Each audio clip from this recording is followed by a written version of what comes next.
comprehensive issues on mutual trade and implementation of joint infrastructure projects on transport and energy. And on the 21st April, the Minister will participate in the meeting with the leaders of Strategic Vision, Russia Islamic World, with the ambassadors of the Organization of Islamic World accredited in Moscow. During the meeting, the chairman of the group of Strategic Vision, Russia Islamic World, the head of Tatarstan, Rustam Minikhanov, will report about the results of the work of the group in 2024 and prospects of further activities in line with its next meeting under the slogan, "The experience of Russia and the countries of Islamic world in the field of youth policy, common challenges and activities." I would like to remind you that it will be held on the 15th and 16th of May in Kazan on the sidelines of International Economic Forum, Russia Islamic World, Kazan Forum 2025. This event, the Kazan Forum, will be held between 13th and 18th of May. This forum will bring together representatives of federal and regional authorities, Russian religious associations, as well as academia and business community and mass media. On the 21st of April, the minister will meet the Deputy Prime Minister of Laos, who will be in our country with a working visit. The ministers will plan the state and the prospects of overall advancement of bilateral relations, to exchange opinions on the ways to deepen the political dialogue, expand trade and economic cooperation, cultural and educational problems.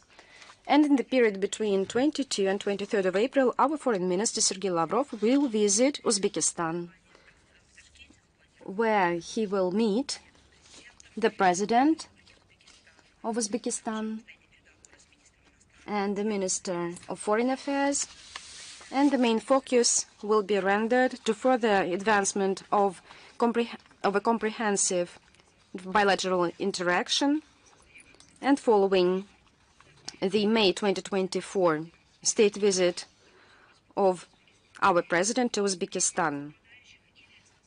With due account of shared views and policies, the ministers will discuss of mutual interest relevant international issues, regional security, interaction on the CIS, SCO, and Central Asia and Russia. On the agenda are also the processes of Eurasian integration with the due taking into account the status of observers of Uzbekistan in EEU. One of the important topics of negotiations will be preparations to the 80th anniversary of victory in the Great Patriotic War. The minister will visit the memorial site, Park of Victory, in Tashkent. And among key events of the program, Sergei Lavrov will address to the faculty and students of the University of World Economy and Diplomacy, to the Minister of Foreign Affairs of Uzbekistan. The visit of the Minister of Foreign Affairs of Russia is expected to boost further the range of the Russia-Uzbek relations, joint work, and the coordinating role of our foreign ministers in this area. Let us switch to the relevant international issue, the situation in Ukraine. Once again, we can state non-compliance of the Kyiv on the 30-day ceasefire to attack the energy infrastructure. As you know, and you see it from the mass media, the Kyiv regime continues to openly ignore the agreed between the President of Russia and the United States, and supported, by the way, by Zelensky, a 30-day ceasefire on attacks on energy infrastructures. Almost on a daily basis, the Ukrainian army make drones on energy infrastructure. Since they declared the so-called energy truce, about 80 attacks were, on behalf of the Kyiv regime, fixed. On the night, just a few examples, on the night from the 8th and 9th April, the Ukrainian army used 8 drones to attack the Korenievsky settlement area and energy infrastructure compressor station Korenyovskaya, and which supplies gas of the export pipeline, Turkish pipeline, with a capacity of 31.5 billion cubic meters per year. And all the drones were intercepted. But the fact But what is important is fact, because it was a deliberate attack of the Kiev regime on the fuel and energy complex. On the 9th of April, 2 Ukrainian drones attacked a gas distribution station, Timryuk, which provides gas to the city and Port Timryuk. All drones were intercepted. On the night between 10 and 14th April, the drones broke the wires, which led to energy cuts in Belgorod, Bryansk, Zaporizhia, Kursk, and Khersonsk regions, as well as in the Krasnodar region and the LPR. And the goals of these drones were power converters, electrical substations, and this is an energy infrastructure. An overhead line in the railway station Vasurinskaya of the North Caucasian Railroad Road was damaged, as well as the distribution low-pressure steel pipeline, Gazprom, gas distribution, Belgorod. This is, I would like to reiterate, just a few examples.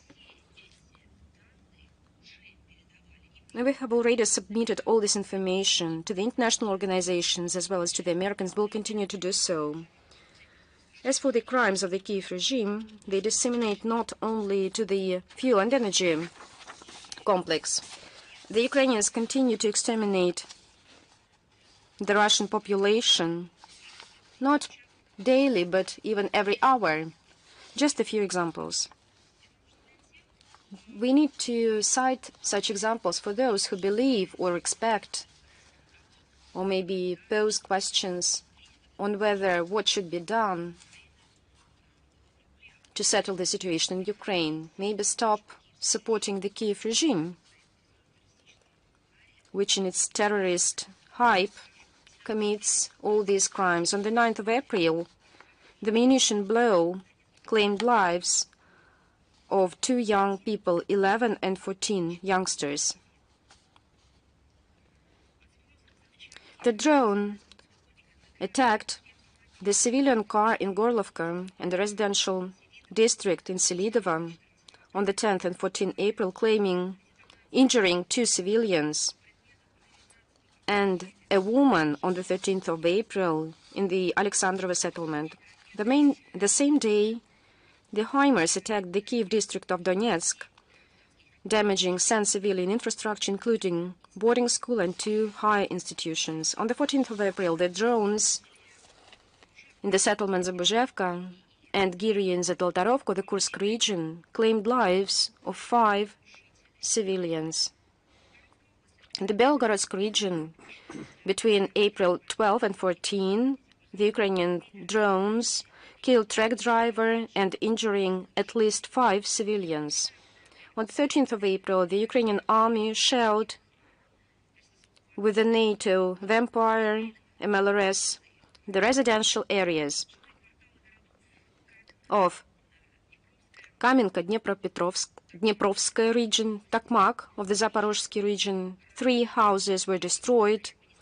The building of administration was damaged, but there were no victims, happily. But this strike was deliberately made on civilian infrastructure. And to put it most simple, on residential areas. On the night of the 15th of April, the Ukrainian Nazis made a suicide drone attack against civilians of Kursk and its outskirts. The strikes were deliberately made on residential areas and social infrastructure. The authorities reported about 24 multiple-story buildings, 3 of them damaged. Out of 9 victims, 6 were taken to hospital and 1 elderly woman died. One of the strikes was made deliberately on the ambulance station, on all those who should render and who should help and treat the wounded. 11 ambulance cars were under this attack and were damaged. All these drones were directed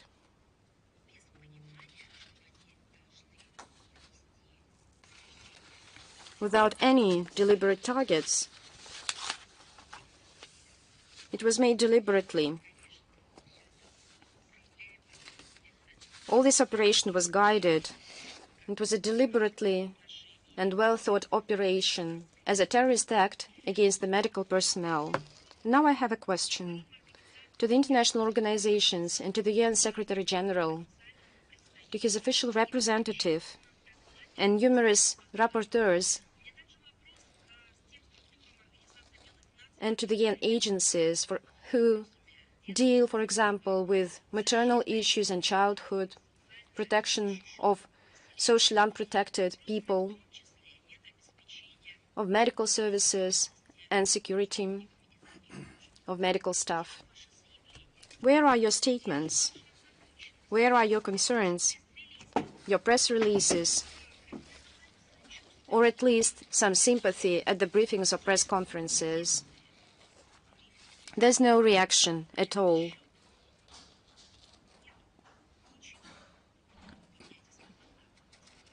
You are badly fulfilling your duties. All these atrocities are being investigated by the Russian law enforcement authorities.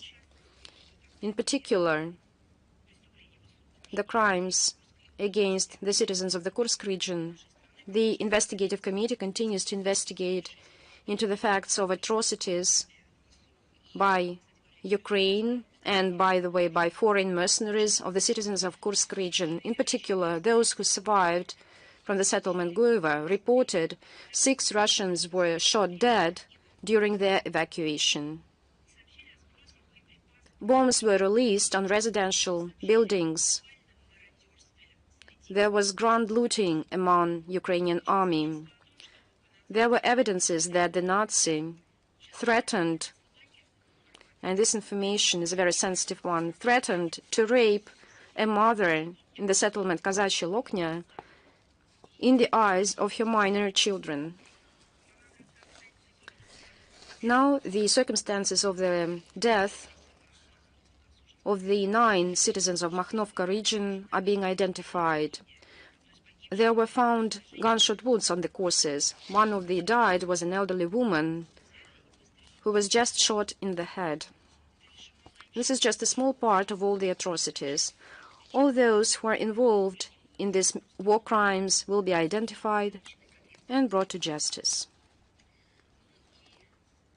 And let's switch on another tool, a staging of the Kiev regime. As you remember, over the last days, the so-called collective West raised the public outrage on the 13th of April by the Russian army, a high-precision strike with demolition rockets at the restaurant Magellan, where a meeting of Ukrainian command with participation of the Western instructors took place in Sumy city. All these Western media hyped on this poorly staged propagandistic fake, on the alleged rocket attack who killed women and children. We've made several comments on this topic, but I think that this day and these things must be talked a lot about so that everyone knew about the crimes of the Kiev regime. As we've said, new facts are being revealed that confirm that it was a deliberate staging. The Ukrainian internet is being filled with memoirs on this occasion, on the military who were eliminated and dead on the 13th of April in Sumy. The local authorities, unwillingly but started to recognize the truth.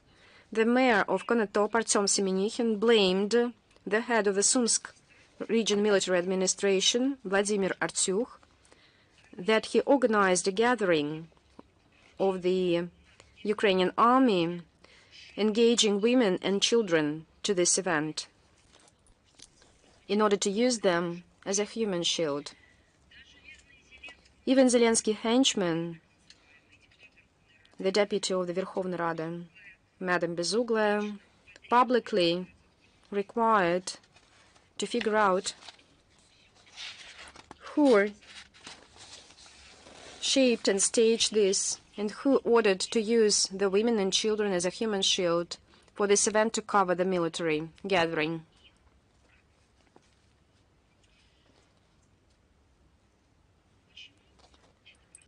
Why this happens?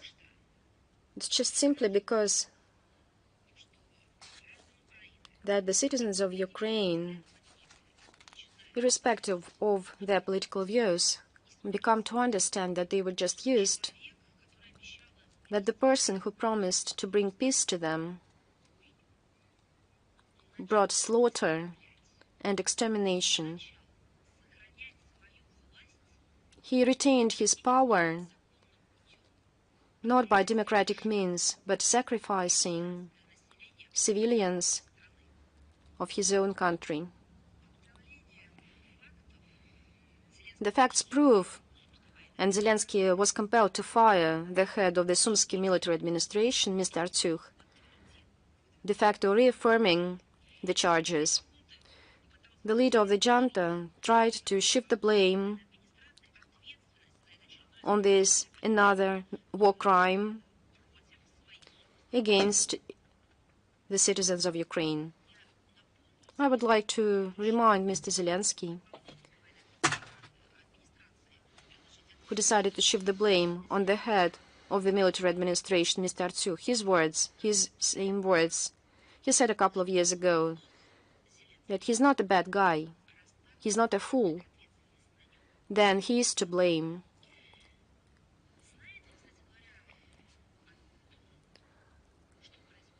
Whether Zelensky knows what's being happening in all these dismissals, memoirs of military soldiers, the human shields, whether Antonio Guterres knows about all these events, because just the next day following the attack, and the goals and targets were legitimate, was, and I quote, alarmed by the Sunday missile attack of Russia on Suma, and he blamed our country, and I quote, on attacking civilians. And right now, when the facts are revealed, equally as the situation in Bucha, when almost in 3 years there was no chance to release the list of all those dead, allegedly dead there. Right now, when there are new facts that this was a staging, I refer to all these stories of the Kiev regime about deliberate strikes of Russia on civilian infrastructure, on the children and women, when it became obvious and clear, maybe anyone in the Secretariat of the UN can find and be courageous enough to tell the truth. Maybe they'll find the strength to speak up about this. When the AFU attacked peaceful civilians on the Crimean Breach, in the Moscow region and the St. Petersburg, the terrorists of the Security Service Ukraine blow up Russian journalists, where the UAVs attacked the Moscow Kremlin, when the AFU punitive squad members committed genocide and mass killings in the Kursk region and buried elderly people alive in Ruskoye Porechnoye, all those European peacekeepers were silent. The UN Secretariat just remember it, they diplomatically called for peace. Now, when the gathering of militants was destroyed, everyone in unison started blaming Russia. And when they found out that the Kiev regime, it was the Kiev regime, the local Ukrainian military administration, made up this human shield to protect this gathering, everybody just lost their minds. That's how the Kiev regime tried to shield the ghouls with children, and they did it deliberately. And now all the curators and sponsors are trying to cover it up. We also noted the pathetic statements, exclamations, those screams, lamentations, that this strike was conducted on Palm Sunday during a holy day for all Christians, and so on and so forth. Only now the international minority has suddenly become concerned with the situation in Ukraine, with the Orthodox Christians, with the holy sites, with only with the Palm Sunday on 2025. And before that, what was happening before that? There have been thousands of cases testifying to the fact that the modern Ukrainian neo-Nazis don't have anything left, don't have anything left holy in them. I would like to dwell upon the one more aspect, relations of Ukrainian Banderites with the church. We are weekly, during our briefing, pointing attention of the public and the international organizations, and we are talking about this every day, how the neo-Nazis are damaging and desecrating temples, how they are persecuting clergymen, desecrating holy sites and remains of saints. And what about the West, which has suddenly remembered about the Palm Sunday, the holiday for all Orthodox parishioners? Did they only just feel this attack against the sentiments of religious people? No, they've just been criminally silent during all those years.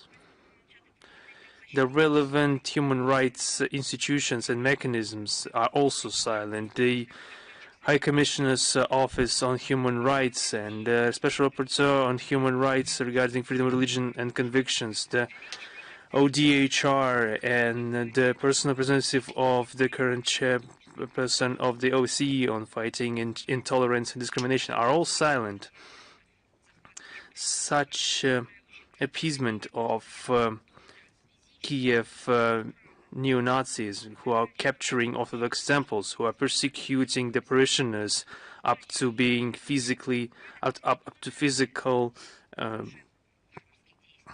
actions against them, attacking clergymen, and this is all being ignored by the West. The Russian side is gathering facts and publishing the corresponding reports. There have been 2 such reports on the illegal actions of the Kiev regime in regards to the Ukrainian Orthodox Church and its clergymen and parishioners. This report was published by the Minister of Foreign Affairs of Russia in July 2023.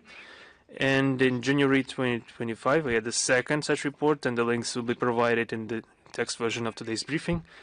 The reports are available in English language. They have been shared with international organizations. I haven't seen any reaction, any true reaction of international institutions to those reports. Perhaps everyone who have only just remembered the Palm Sunday occasion could find a couple hours to familiarize themselves with those reports. They have been written precisely on the basis of facts. All those crimes of neo-Nazis will be investigated and prosecuted. The Russian courts are continuing to sentence Ukrainian neo-Nazis and mercenaries for war crimes and other types of crimes. The commander of an engineering and sapper detachment of the AFU Marine detachment, Oleg Zavaletsky, was sentenced to 24.5 years for massacring a civilian in March 2022. In absentia, we sentenced the Ukrainian citizen Todor Panovsky. In January 2019, he attacked the Consul General of Russia in Odessa by throwing 5 flares, smoke flares, and a can with paint. He's been sentenced to 8 years in prison. An international search has been declared. Also, Brazilian and Finnish mercenaries fighting for the AFU have been sentenced to 7 and 14 years respectively. The Georgian legionary Georgy Goglidze was sentenced to 9 years. He has been captured in November 2023 in the territory of LPR. A militant from the 47th Separate Mechanized Brigade of the AFU, Boris Nikolenko, was sentenced to 15 years in prison. He was previously captured by the Russian forces, and during the illegal invasion in the Kursk region, he tried to scare the locals. He prevented the evacuation, opened fire upon civilians and Russian servicemen. We will continue this work on and on. And my favorite meme is the coalition of the willing, and it's another gathering in Brussels, which happened on April 10th. However, there's been no breakthrough with the coalition of the willing. Perhaps they're not as willing as they declare to be. Despite all efforts, Paris and London still can't reach unity for the support of the promoted their mindless plan of placing a multinational peacekeeping contingent in Ukraine, numbering in its midst the detachments of some NATO countries. According to information of the media, this escapade, which is wrought with a direct confrontation with Russia, is perhaps only attractive to such Russophobic countries as the Baltic states are. Some states perhaps are not even aware of what is being done by those who are in power in the countries. The majority of the coalition members perhaps doubt the realistic outcomes of this military intervention without the support of the United States, and Washington, according to their recent statements, is not really willing to get dragged into such escapades of their allies, because they clearly understand what this could lead to. And now on the Ramstein format, there's been a 27th meeting of the Ramstein format in the headquarters of NATO in Brussels under the British and German chairmanship. This 27th meeting of the contact group on the defense cooperation with Ukraine in the format of Ramstein for the first time happened without the personal presence of the head of the Pentagon. Zelensky joined the meeting through video link, and there's been no new and novel decisions taken. The AFU's promised 21 billion euros. This number was earlier mentioned in the NATO statements. The London was active in announcing a new package of aid numbering 350 million pounds sterling, including hundreds of thousands UAVs, the radio stations, etc. In 2025, the UK is planning to spend 4.5 billion pounds to aid Kiev. Berlin is trying to catch up to them. They have shipped 30 additional missiles for Patriot missile systems this year, but Berlin is hesitant to ship the missile platforms themselves. Instead of that, they are ready to ship another Iris-T missile complexes and ship armored vehicles, tanks, munitions, etc. A total of 3 billion euros is prepared to be given to Ukraine. And where will they get the money from? Of course, from the taxpayers' pocket, who are oppressed by the senseless decisions of the both current and former German authorities. The German co-chairs claimed the creation of another meme in preparation, the coalition of possibilities or opportunities. And, it's like a funny joke. There is a coalition of the willing, and there is a coalition of opportunity. This time it concerns the radio combat measures. This coalition will be reuniting 11 countries to ensure the reliability of communication systems in Ukraine and suppression of communications of Russian detachment and the drone protection. This gathering confirmed once again that the Europeans are ready to continue aid to the Kiev regime, but there's some kind of detachment from the process. There's some hesitancy being felt, and they are clearly unable to act without referring to the United States. They are clearly unable to act independently because they are not ready to be the singular ones responsible for the continuation of the conflict. And also, we have noted the German report regarding the significant negatives of the weapons they have supplied. The deputy military attaché with the German embassy in Kiev issued a report regarding the analysis of some some significant lacks in the weapons and munitions shipped by Berlin to the AFU. Among the key problems, he mentions the difficulty in use, frequent breakdowns, difficult maintenance, the high cost and lack of munitions, lack of spare parts, etc. At the current stage, we see that not a single example of heavy equipment provided by Germany is not completely applicable, completely useful to be actively utilized during intensive combat.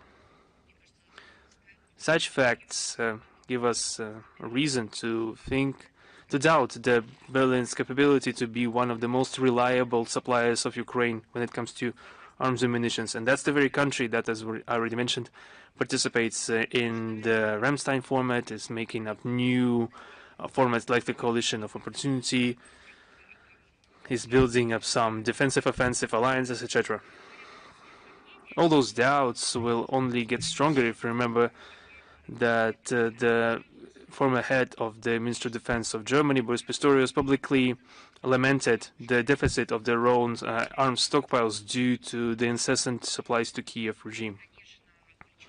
Now, on the UK's involvement in the conflict, we noted the publication by the Times issued on April 11th, confirming the high measure of Britain's involvement in the conflict of Ukraine.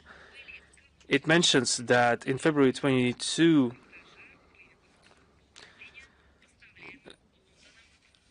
dozens of UK servicemen were sent to Kiev to instruct the AFU militants to use anti-tank complexes supplied to London. In May 2023, after the storm shadows were given to Kiev, the British servicemen were transported in secret to Ukraine to help equip planes with those missiles and train Ukrainians to use them. After the failed counteroffensive in 2023, which was named after the then Minister of Defense of the UK, Ben Wallace, we see that this clearly testifies to the fact who was really responsible for the development of military planning and the conducting military operations of Kiev. That's another proof that, of course, we're not talking about just the Russian-Ukrainian conflict. We're talking about a hybrid war of the collective West, the NATO countries, the Western minority against our country through Ukraine. I wanted to remind everyone of the events that happened 11 years ago, because 11 years ago,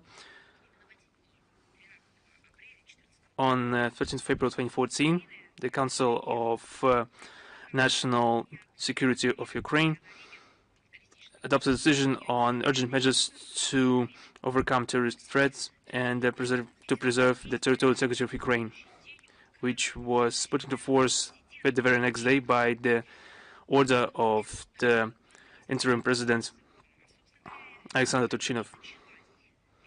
That was the date where the notorious anti-terrorist operation began. They call it an anti-terrorist operation, but in essence, they just started the civil war on that day. The neo-Nazi regime started fighting their own compatriots, then compatriots in Donbass, who did not accept the government of victors who have captured power, who have gained power in Kiev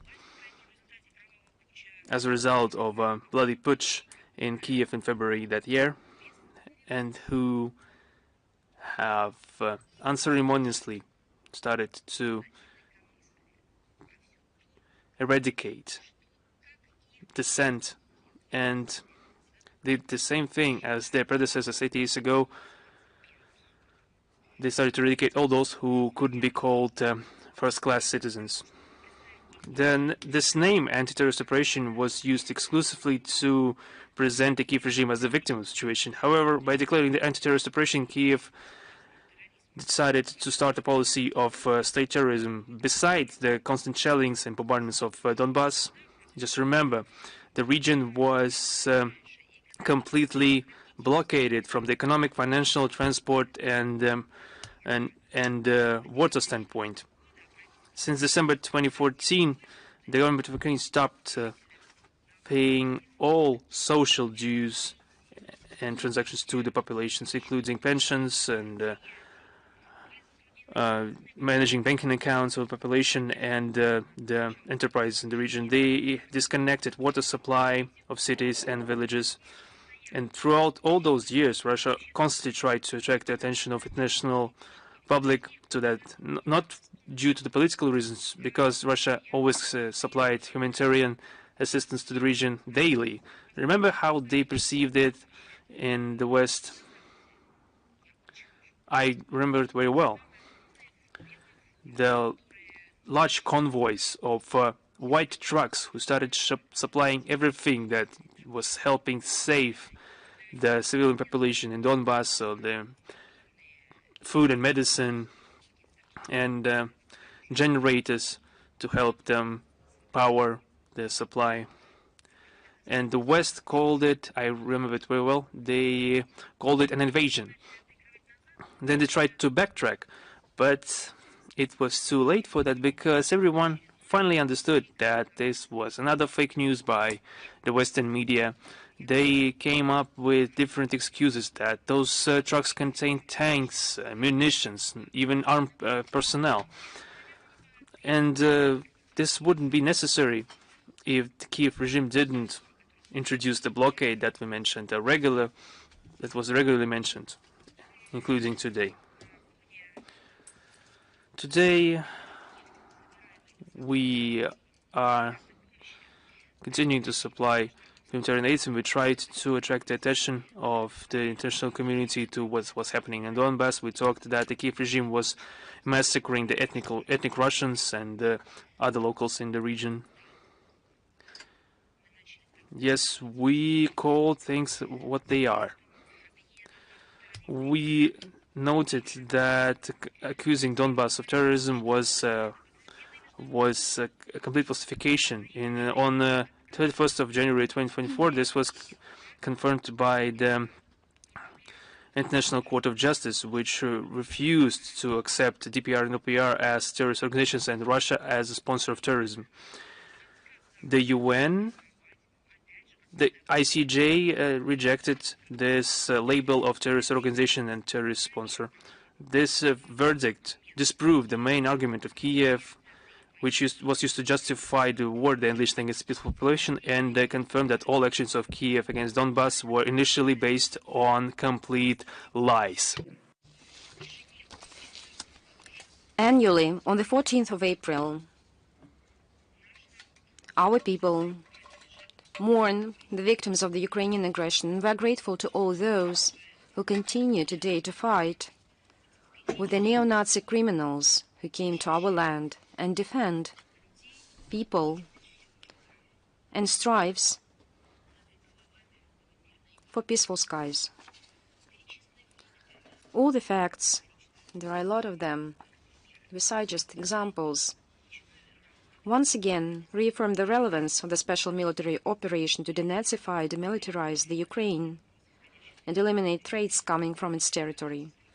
As our leaders said, it will be implemented. By the way, we can stop on the international response. Once again, we've made it on numerous occasions, but I would like to reiterate and bring your attention that the High Commissioner of the United Nations on Human Rights behaves incompatible with the mandate.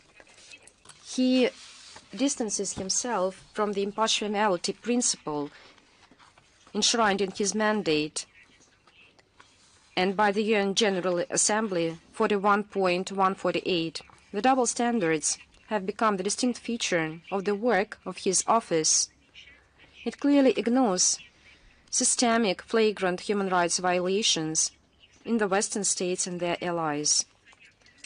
And the response of the UN officials are very quick in their response to false facts in the unwanted to the West states. And an illustration, a striking illustration to such policy is the approaches of the Kiev regime to assess the situation, which stays beyond the High Commissioner's interests.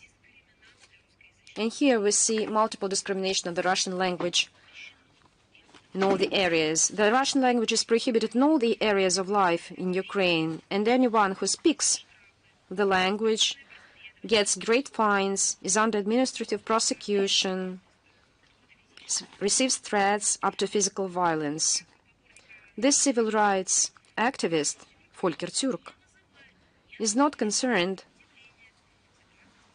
about the situation with the freedom of speech and association in Ukraine, where political and public space was de facto cleansed from opposition parties, mass media, and public society. There is no word of condemnation on behalf of the High Commissioner in violation of the right to the religion due to the extermination war unleashed by Zelensky, the war against the Orthodox Ukrainian Church, which comes along with arson attacks and expropriation of assets. We are seeing how they attack the temples, intimidate the clergies, and warn with violence against the clergy and the parishioners. The long-standing ignorance by the UN Commission of systematic and flagrant violation of Zelensky of the fundamental human rights, the mayhem of neo-Nazism in Ukraine led to that the Kiev junta simply violates the norms of international humanitarian law. The combatants of the Ukrainian armed forces take hostages among civilians and use them as human shield, shell them, torture, kill the Russian prisoners of war and civilians. And we talk a lot about the atrocities which were revealed recently about the Ukrainian neo-Nazi against the citizens of Selidovo and DPR in the Kursk region, and all those who have seen the footages live another way. And I talked with our law enforcement authorities, and they are just thrilled and terrified by the video footage. Other territories under the Ukrainian control exemplify other dysfunctions of the office and this tool and instrument of the United Nations.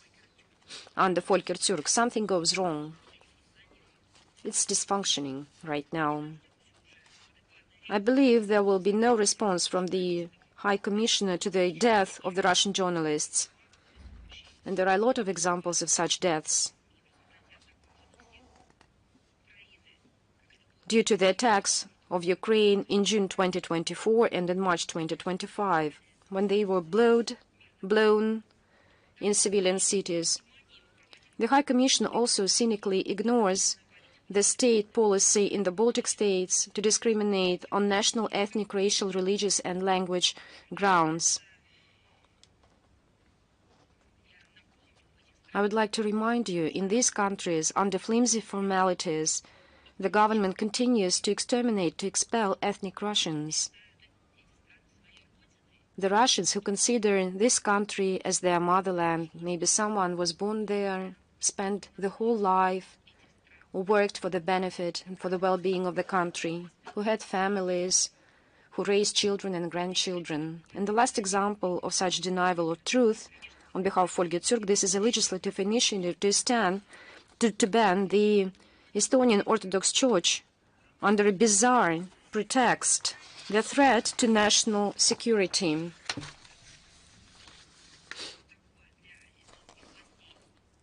And that's how the Estonian Street Orthodox Church, under connivance of the Office of the Human Rights, such a law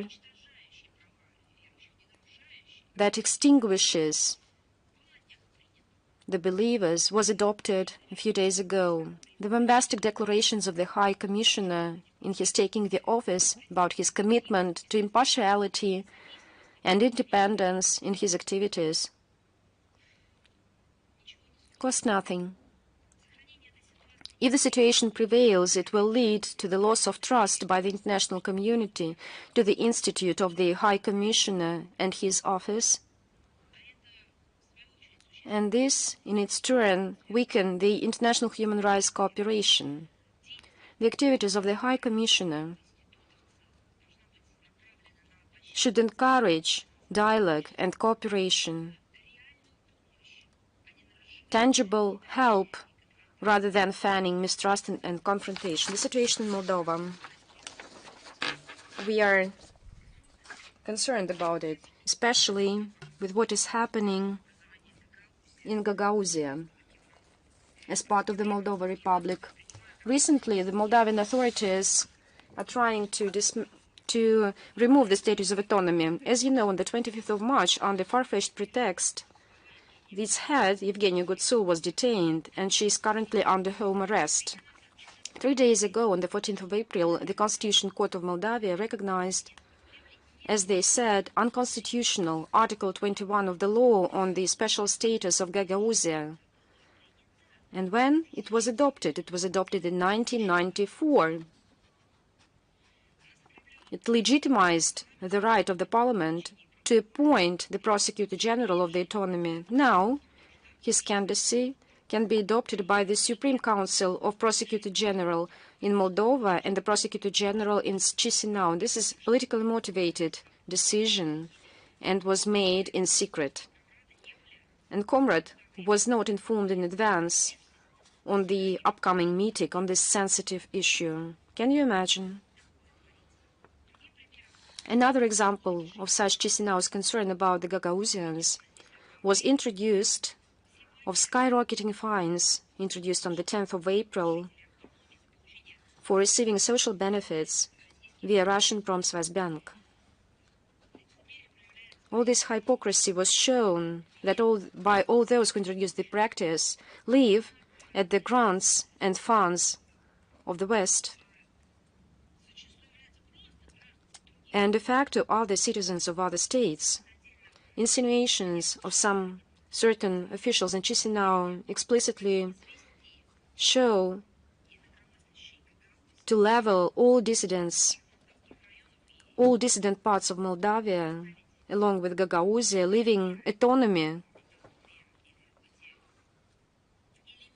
or just the elements of autonomy, just in culture. We won't be surprised if another step of the Moldovan administration would be restriction of electoral rights of Gagauzia, whom currently can organize municipal elections. Maybe there will be a kind of record. 90 years ago, the same ideologists introduced in Western Europe special indications for the people of the second sort. For example, there were the yellow stars of the Jews. People were squeezed down to ghettos. And you know what happened after. Then there was gas cameras instead of ghettos. And that will be the further evolvements in Moldova by the administration of Moldova. We strongly condemn these totalitarian tools of the Moldovan authorities in Gagauzia, and we call on all the relevant international structures to the flagrant violation of human rights and national minorities and make Chisinau stop stifling the Gagauzian people. And all this happening in the heart of the European continent, in the part which is under protection of the Western public figures who allegedly concerned about human rights. And Estonia, on the 14th of April, Estonia adopted amendments to the law according to which the local navy are entitled to use force against foreign vessels. They can, and I quote, intercept, redirect, or other way force civilian vessels to change their direction and, if needed, to drown them. This mandate covers the maritime zone of Estonia, which includes internal waters, territorial sea, and exclusive economic zone of the country, which, according to international law, is not the territory of the littoral state. Russia strongly condemns these de facto, and let us call the things what they are, pirate ventures, because all the authority entitled to the Navy of Estonia fall beyond the international law according to the Maritime Convention 1982, which is a universal one. We see malicious decision of Thailand, which violates the letter and the spirit of international law. If such actions will be targeted against the Russian vessels, we would respond in proportion to the threats and risks coming from Estonia as a NATO state. The Russian side underlines that the Baltic Sea is the common maritime zone for all littoral states. We expect that all the countries who in actions rather than in words honor international law give an impartial assessment to provocative decision of Tallinn, who puts navigation and the overall security in the Baltic region at risk.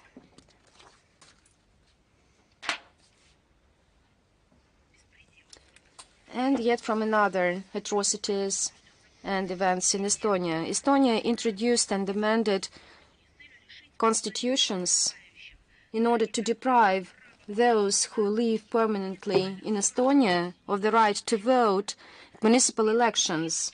And no one there reminds of the people there who are working in the factories, pay taxes, bring valuable contribution to the well-being of the country, who implement all their civic duties in good faith. And for this, they are deprived of their right so that they belong to another ethnicity because they are Russians. And this is racism, which is being transformed into neo-Nazism. Behind this discriminative initiative is the aspiration of the local Russophobes not to deprive the considerate part of the Russian-speaking citizens of Estonia of their legitimate rights and to manipulate and falsify the voting results. Exclusion from the voting electorates of several dozens of thousands will work in favor of the nationalist forces and reduce the level of support by the parties who traditionally support the interests of the Russian-speaking minority. It is worth mentioning that the initiators ignored the urges of the Chancellor of Justice of Estonia to study the repercussions. And why should they do so if there is this nationalist, neo-Nazi frenziness? They did not grasp her finding that there is no connection between national security and local government. Moreover, the criticism of the authors of the constitutions, Union of Lawyers of Estonia, the mayors of Tallinn and Narva, where the main part of the Russian-speaking population of this country lives, was left unnoticed. There was an order, there was a plan to pursue the Russophobia, and they pursue this plan. With its another malicious step, the Estonian authorities violate all relevant international obligations and human rights, including adopted voluntarily under the United Nations and the OSCE. We will seek the international responsible strongly condemn this racist venture. On the 9th of April, Vienna held the inauguration of BRICS on the basis of UNIDO. The Deputy Minister of Trade and Ministry participate in this meeting, as well as the Director General, Gerd Müller. BRICS representatives also participated this. This initiative was made by Russia and supported by all the members of the association. It was reflected in the Kazan Declaration of the BRICS Summit in 2024. This center will become a venue for selection and introduction of promising technologies and best practices and increasing human capacity in industry. Its tasks include international technological cooperation, search for partners, exchange of practices, rapprochement of standards, support of small and medium companies that is fully in line with the UNIDO. We expect that the work of the center shall increase interaction among the UNIDO member states and raise additional funds to help practically all the interested states. And by the way, there was a whole topic dedicated to how the West treats its human rights obligations. On the 11th of April, the Finnish Parliament adopted the law, introduces the law to buy the property, and I quote, violate territorial integrity, the sovereignty and independence of other states, and jeopardizes national security of Finland, and can inadequately use their citizens to the damage of the citizens of Finland. Maybe you know this famous children film for children. How he is called? We can call Washington as a Biden city. Maybe these are Biden's ancestors, or Presidents Bush Jr., who violate territorial integrity. Maybe it's Clinton, under whom many things were done in order to violate territorial integrity. For example, Serbia can tell a lot about this. Whom are you describing? And this is a question to the Finnish parliament. In fact, despite some evidence and evident characteristics by the Finnish citizens who were rolled in this venture, despite all the similarity of these characteristics that are compared to NATO, it's not being done. I'm talking about the list of those who threaten security of this country, and I would like to suggest them to start from the NATO states. Of course, our country and our citizens in this document are not listed, but we are all aware that amid this frenziness, anti-Russia frenziness, whom they are talking about. I think it's obvious to everyone that the officers of the conflict are not shying away from segregation, discrimination, and many tried to ask the question in Finland when the law was being reviewed. There have been many contradictions, inconsistencies, discussions from the part of human rights organizations in Finland. Nothing came out of it. Nothing was taken into account. The complete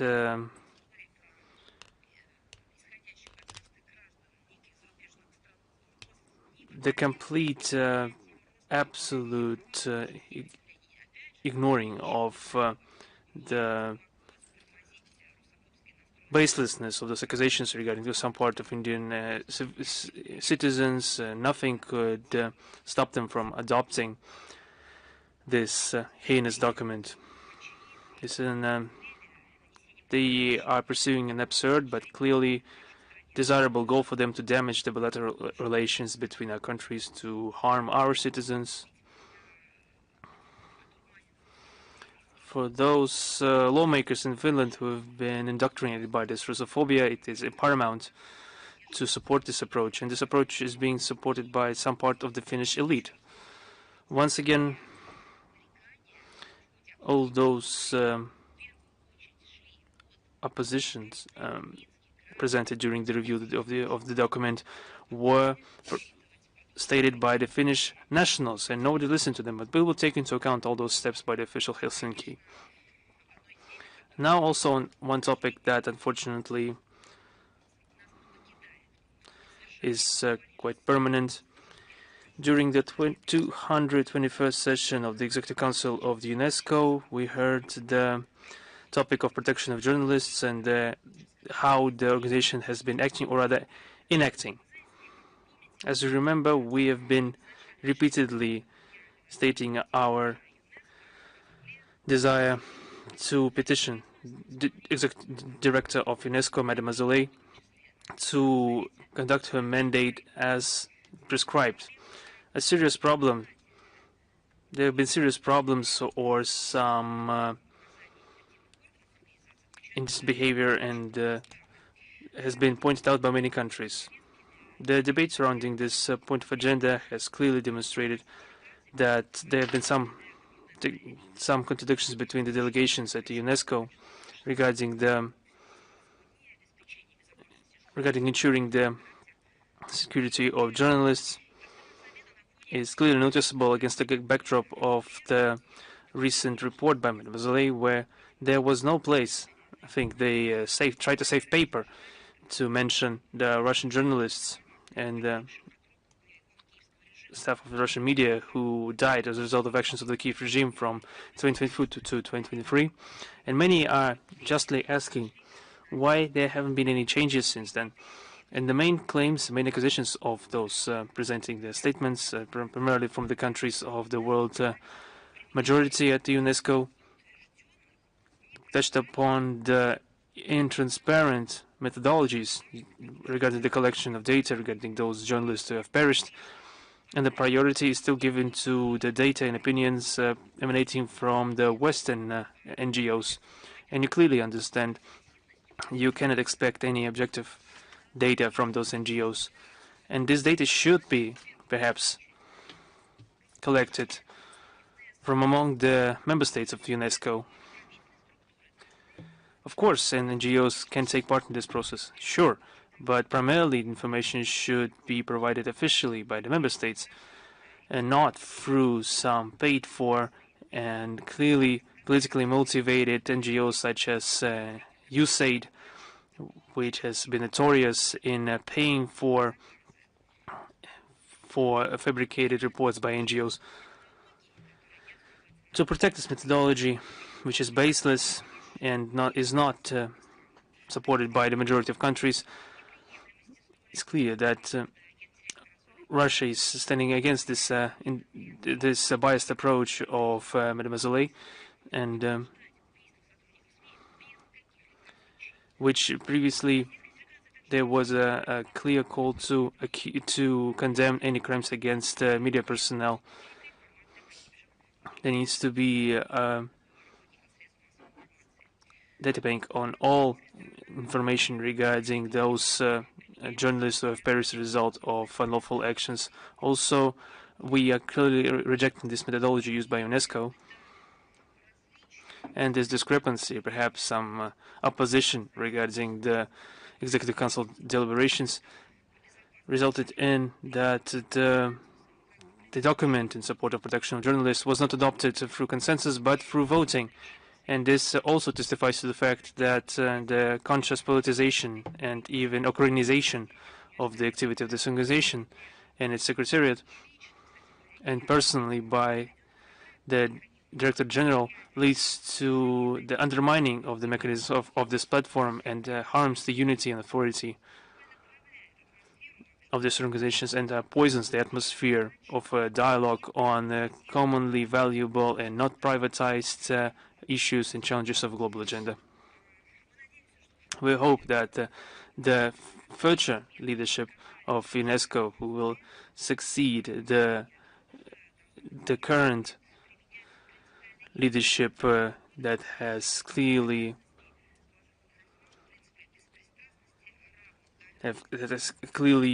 disgraced itself, will lead their actions according to the principles of unbiasedness, as should be expected from a UNESCO official. We are always informing you on the activities on the Second World War and the heroes of the Red Army and the most important battles, on the attempts of the Russophobes to tarnish the memory of Red Army, on the vandalism against the memorials, burial grounds in Europe, etc.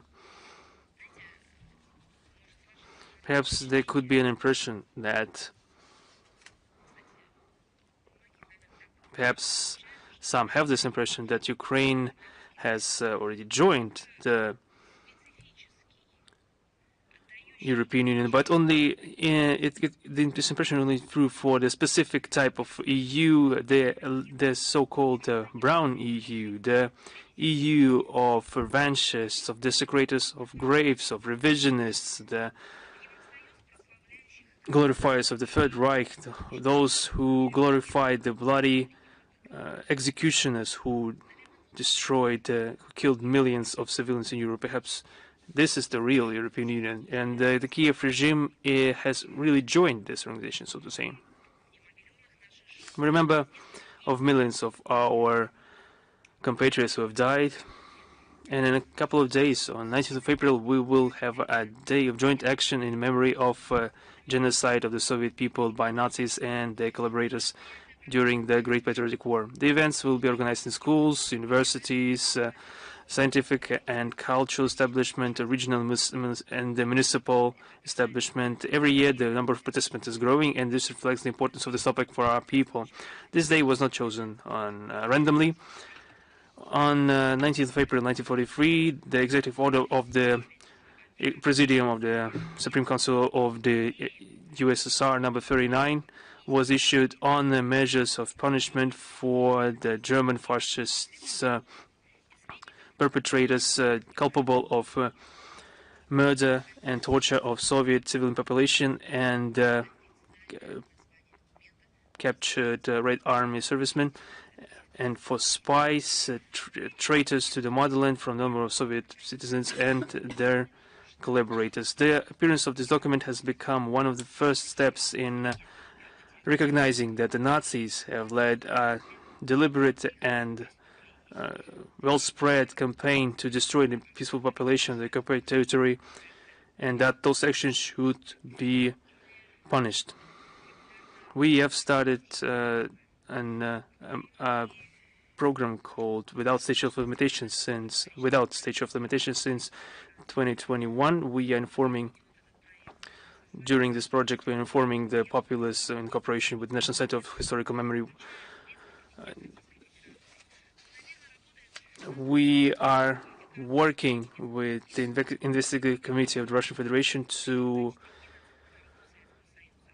solidify the crimes of the fascist invaders during the Great Patriotic War as an act of genocide against the peoples of the Soviet Union. We need to apply significant efforts to continue this work in the current circumstances of our opposition to the West, but our like-minded individuals support us in that action. The Russian-initiated statements of Minister of Foreign Affairs of the CSTO countries on the 75th anniversary of the verdict of the International Military Tribunal in Nuremberg, it is underlined that the facts of expulsion and extermination by Nazis and the collaborators against the peaceful population of the USSR that have been delineated in the verdict should be evaluated as a genocide of the people of the Soviet Union. The similar statement was included in the final statement of the heads of the CIS countries on the occasion of the 13th year anniversary of the CIS. All those statements were sent as official documents to the ANGA. We pay priority attention to the further promotion and concretization of provisions contained within those documents. In 2023, the State Duma of the Russian Federation adopted a decision on the genocide of the peoples of the Soviet Union by Germany and its accomplices during the Great Patriotic War 1941-1945. On the 6th of April, the Federation Council approved the federal law on the commemoration of the memory of the victims of genocide of the Soviet people during the Great Patriotic War 1941-1945 and accepted and issued an statement towards the foreign parliaments of foreign states and the people of the world on the inadmissibility of falsifying the history of the Second World War and the rehabilitation of Nazism. For us, it's of paramount importance to have the recognition that the crimes committed by the Hitlerites at the territory of the Soviet Union during the Second World War could be recognized as the genocide against people of the USSR. We are conducting joint work with the CIS, international platforms. There has been a call to the peoples of the countries of the CIS and the world community on the occasion of the 80th anniversary of the victory of the Soviet people in the Second World War. And the document states that the facts of expulsions and extermination of peaceful population, according to the verdict of the Nuremberg Tribunal, should be evaluated as genocide of the people of the Soviet Union. This thesis has been confirmed in the CSTO declaration. We are working on to ensure that all the facts detected by the investigative committee and admitted by the court instances could be spread to the awareness of the world community in their full volume, in the name of the international truth. In 1975, it's been a tragic date of the history of Cambodia. On the 17th of April of that year, the armed detachments of the Khmer Rouge captured Phnom Penh. After this, Pol Pot and his partisans started to build the so-called Democratic Kampuchea. At the end of April, 3.5 million city dwellers were forcefully relocated to rural regions where they were forced to clear jungles for new fields, build new irrigational facilities.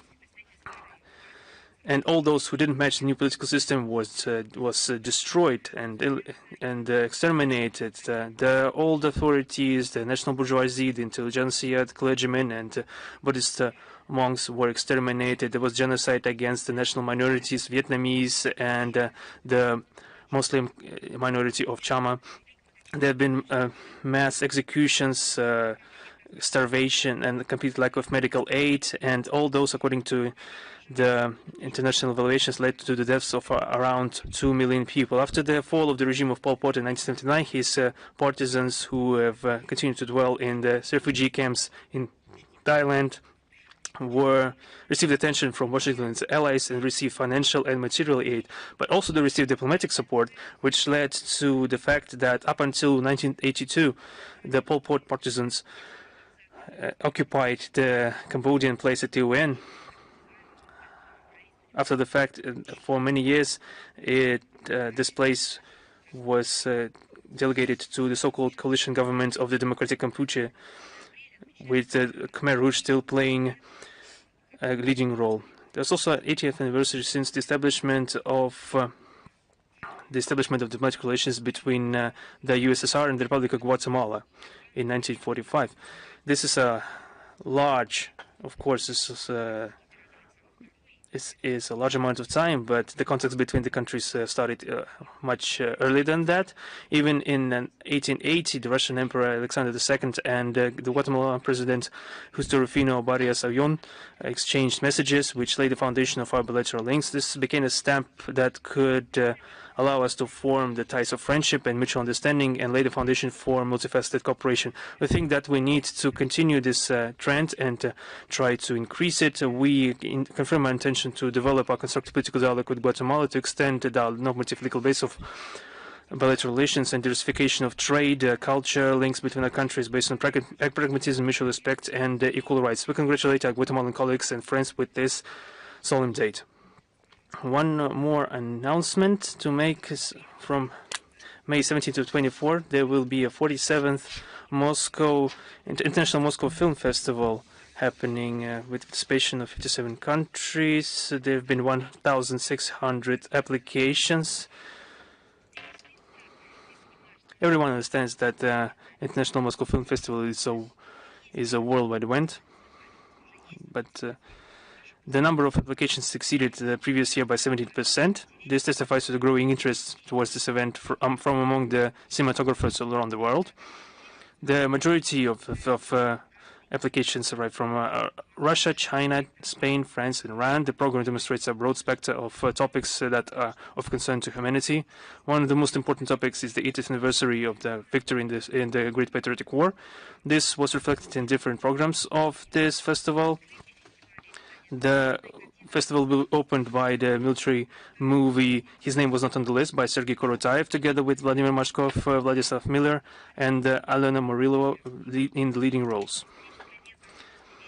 This is a historical drama on the valor, faith, and the love for the motherland, which is made after the novel by Boris Vasilyev with the same name. The International Moscow Film Festival helps establish cooperation between cinematographers all around the world and popularize the creative achievements of the Russian and foreign cinematography and further understanding of the cultural ties and between our relations between our countries. Also, on 19th of April, we celebrate the 180th anniversary since the birth of the Minister of Foreign Affairs of the Russian Empire, the Count Mikhail Muravyov. The brilliant diplomatic career of Mr. Muravyov began in May 1864, when he was appointed junior secretary within the Russian mission at Berlin. For the next 30 years, he worked in Stockholm, Stuttgart, The Hague, and Paris. At the beginning of the Russian-Turkish War in 1877-1878, the young diplomat was in the war theater, and he was one of the officers of the Red Cross. And according to the commanding officers, he reflected, he acted with the utmost respect. And since 1893 to 1897, he was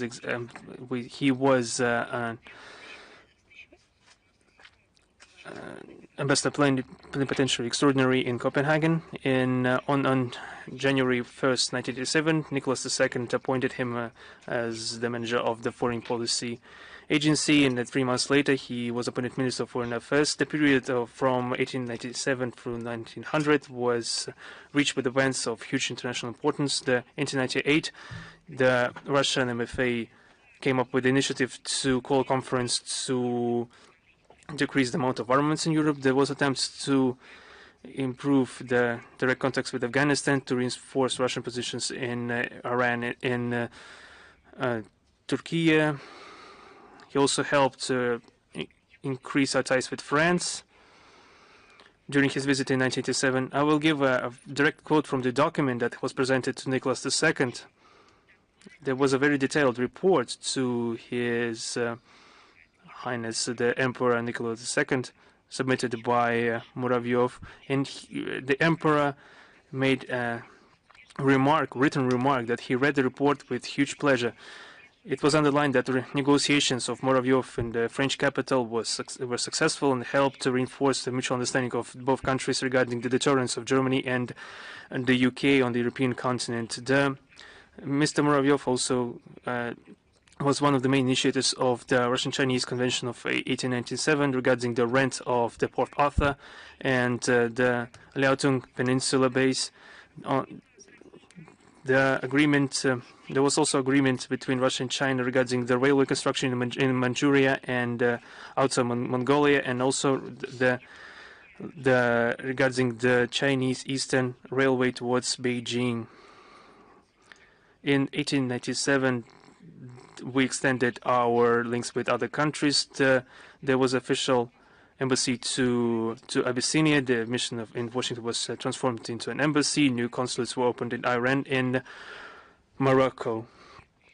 Mr. Muravyov suddenly died on June 21st, 1900 in St. Petersburg. In the MFA documents of that time, it was pointed out that the sudden death of the minister caused deep concern and the true deploration. And this 3-year period of him presiding over the ministry was very important for the history of our country. On the 26th April, there will be held the first forum of young diplomats Russia-Africa. This event will bring together young diplomats from Russia and Africa to discuss the relevant issues of international cooperation. This forum will become yet another example of the concept of horizontal diplomacy implemented by the Ministry of Foreign Affairs in order to develop the network of the platforms of informal communication between young diplomats. The main topic is the diplomacy of victory, dedicated to the 80th anniversary of the Great Patriotic War. This meeting will invite foreign ministers of foreign affairs and other young people between 25 and 40 years responsible for international cooperation, economic, political, cultural, and humanitarian areas, as well as responsible for the development of our relations in the areas. The forum will comprise the participation of 60 diplomats from 40 states. The delegates will be prepared with an intense program, as well as events to fight neocolonialism, cultural and humanitarian cooperation between Russia and Africa, and sports diplomacy. The last day of forum will be, on the last day, there will be the adoption of the new members of the International Association of Young Diplomats, established upon the initiative of the Council of Young Diplomats of the Ministry of Foreign Affairs in 2017 in order to strengthen cooperation between young experts. And it comprises about 200 diplomats now. And I'm ready to answer your questions. Is International Life with us? Good afternoon. Recently, we've got information that in Germany and France, they can be reconsidered partial return to buying the international gas from Russia. And this is amid deteriorating relations with Washington. But nevertheless, there are fears that Washington can use these LNG supplies as a trump card in its trade negotiations. What are the prospects, in your opinion, to resume cooperation between the Russian Federation and EU in the energy area? Of course, this topic is being discussed a lot, but as you know, we need to assess the policy of EU building on the specific facts. And these are steps of the EU politicists. Let us talk about what is really happening. Brussels, for many years, is engaged as an unreliable partner in energy. And if you remember, just before coup d'etat in 2014, the European Union decided to infringe the Russia's interests as the main supplier of energy resources. Let us refresh our memory. Through adopting this discriminatory law, the so-called Third Energy Package, and introduced illegitimate unilateral sanctions that directly affected our fuel and energy infrastructure. And this is just one example. Over the recent years, there have been many prime ministers and many declarations and mechanisms and associations and other officials, anti-Russia gatherings and numerous accusations of Russia, which rendered support, energy support to Europe. Back then they agreed to supply weapons. We've heard a lot. But this is a illogical end of this frenziness was the blow of the Nord Stream, when at first it was blown up and then no one bothered to hold at least any investigation. Some countries withdrew from this investigation process, but Germany remains in it, but utters no word about this. But when Russia suggested holding under the aegis of the UN Secretary General to hold the investigation, the West banned such proposals. So in this regard, in the same line is the ignorance of the attacks of Ukraine on the Russian energy facilities during the agreed ceasefire. These are just facts, and we need to be guided by them. This is the reflection not just the sentiments, but the root causes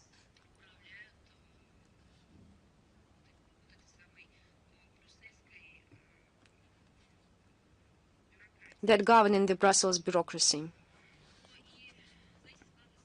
There is a sense that they will continue to increase their efforts and pressure on the EU members who expect Russia energy supplies. They damage themselves, but want to damage all those who refuse to participate in this venture. And in this context, the European Commission prepares the roadmap to implement the policy of full denial from Russia energy. There were many documents written in this regard. I think it's about the measures affecting the supplies of pipe and liquefied gas from Russia, and they harm themselves. Of course, it's quite obvious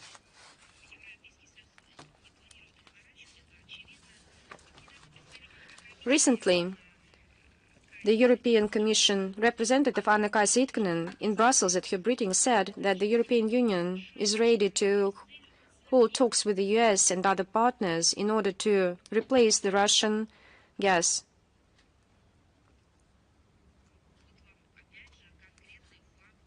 This is yet another example. And these statements are not refuted. So we need to follow what we have.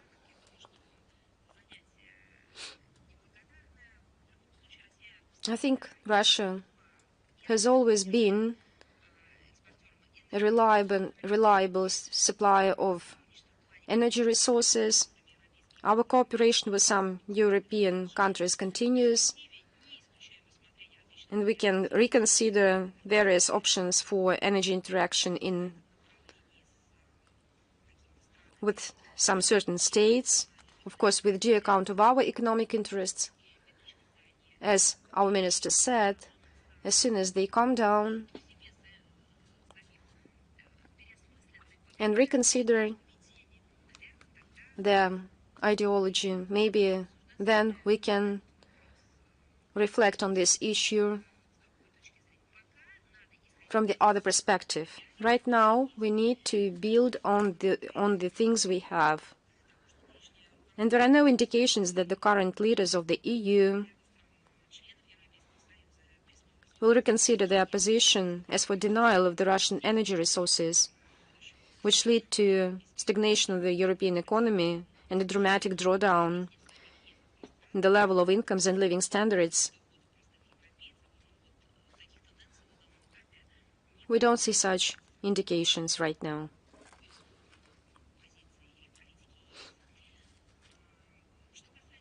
As for the Germany, I think it's one of the striking examples how the government managed to act against its own people amid the initiative and full refusal announced by Olaf Scholz to deny and to refuse the Russian energy. No response to the blow of the Nord Stream ill-thought closure under pretext of environmental concerns of nuclear power stations and under influence of the new round of transatlantic trade wars. A once prosperous German economy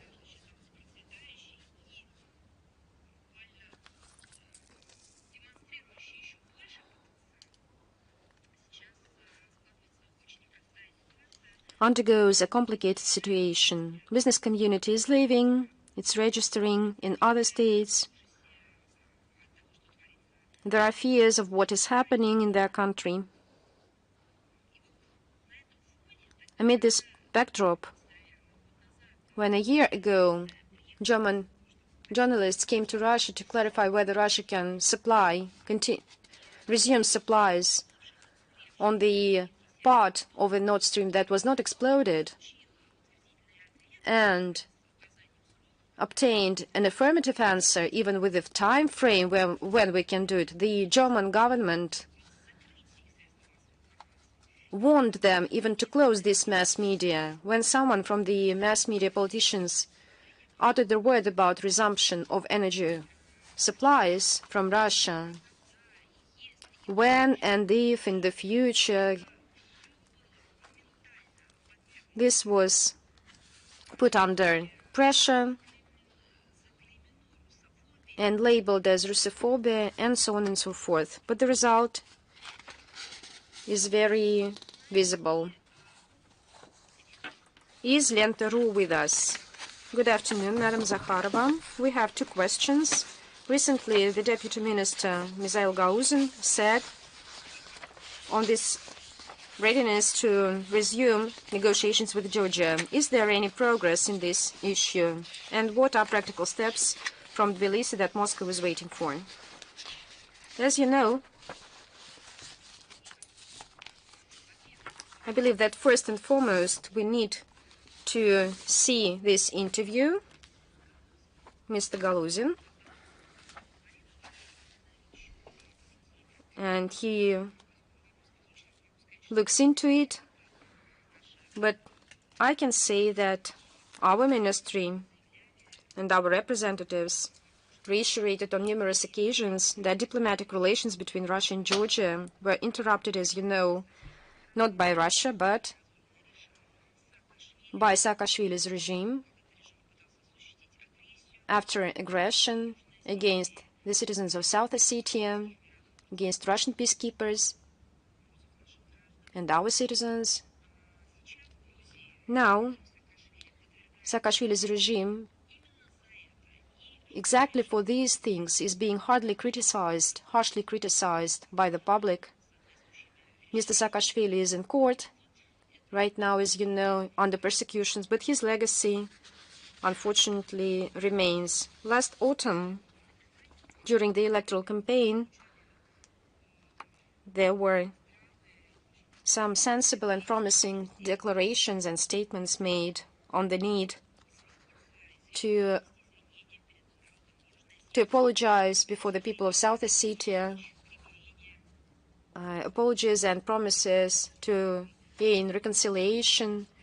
There is such an intent among the Georgian politicians with regard to Abkhazia. We see them as a positive example so that the relations between Georgia and South Ossetia can normalize on the basis of a deep understanding of the current realities. We are ready to comprehensively develop full-scale interactions with Georgia, and we have a great potential for that. And Georgia remains one of the key markets on many areas, for example, in wine industry, in fruit. On the other hand, Russia is a leading supplier of energy and grains to Georgia. Both our countries share a common history, culture, religion, humanitarian ties, all just this human dimension. The current leaders, understanding these close ties between our peoples,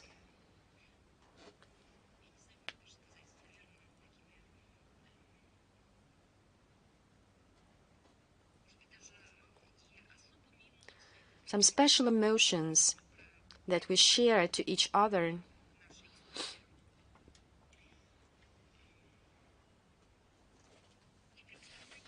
and with understanding of the need to develop a mutually beneficial relation for the benefit of two peoples. As you know, the Russian Federation, with due account of this, has recently decided to make practical steps to restore aviation between Russia and Georgia. The Georgian citizens received a visa-free regime. As for the diplomatic relations,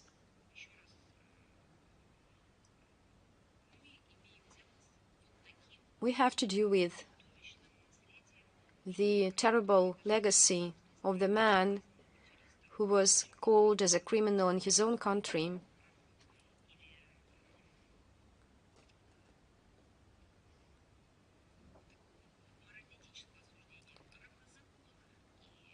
in terms of law, not to mention about the moral aspect. The same characteristics was given to him by international institutions who investigated into the 2008 events. When it comes to the diplomatic relations, we can restore them. We can go as far as the Georgian side is ready. We have no restrictions, and we call on everyone to carefully analyze the statements and the interview made by the Deputy Foreign Minister, Mr. Galuzin. And we will see the link in the text of the briefing. And I was quoting very close to the text. And my second question: the High Representative of the EU on Foreign Affairs and Political and Security Policy, Kaja Kallas, warned the candidates from the European Union to go to Moscow on the 9th of May, and Zelensky invited the leaders of Europe to come to Kiev on this day. How can these statements influence the commemoration of these events in Russia? And who can we wait from the European leaders on the 9th of May and the day of victory? You know, their friendliness impacts themselves because they can be ridiculed at, and they are ready to do so, in terms of reincarnation of the past of their countries, so that to assert themselves at the current positions that builds upon Russophobia, anti-Russia phobias,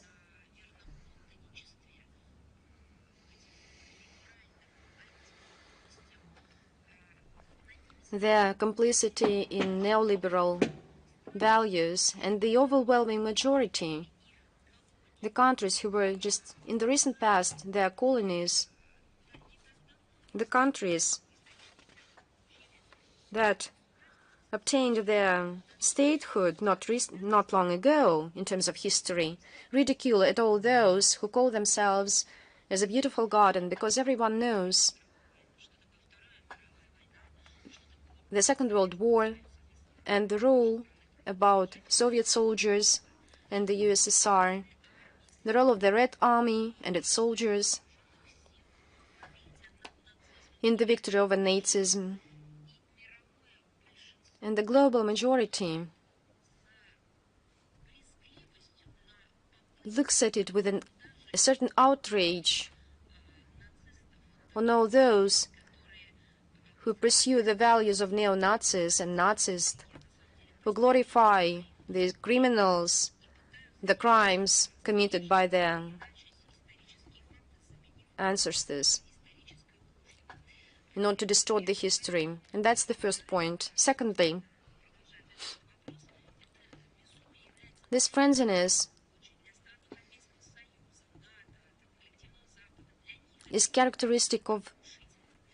is disastrous to them themselves. The second point, we have our own vision on how to hold events in commemoration of the 80th anniversary.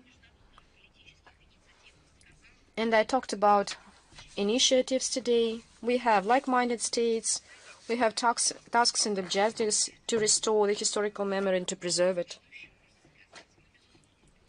Of course, we shall continue to eliminate the fake news, to reveal them, do whatever we can, so that to provide the maximum information.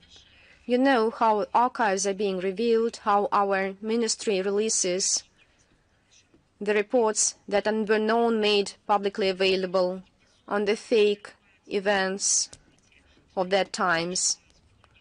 We have a lot of notebooks, films, documentaries that are being filmed or even restored, taking into account this video footage of that times. You can see all these novels in relation that describing that times. You know, this intention paid by the public organizations in our country to the veteran associations or the captives of the camps of concentration camps, and you know that the support of the state, because that's another important aspect to preserve the historical memory. We can see how our education, school education, preschool education, higher education, reveals its doors and programs so that history can finally take a decent place despite some other areas of high use and great use, but history is being promoted in other directions. Perhaps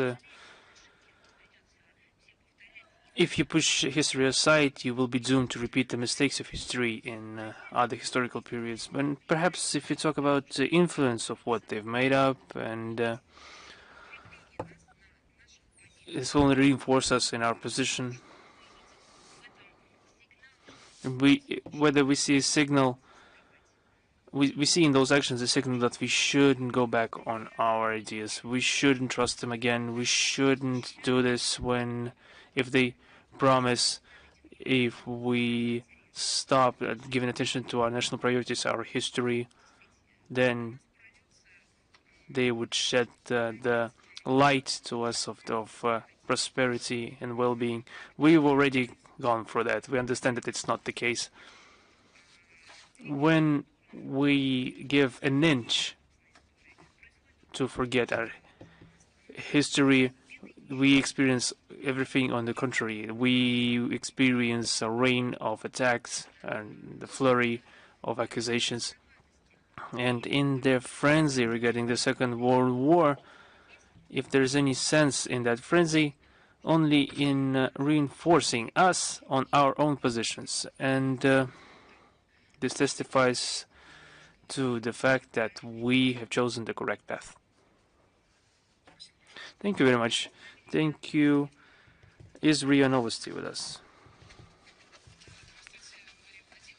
Yes, good afternoon. Can you hear me? Can you hear? I can see you even better than I can hear you. Yes.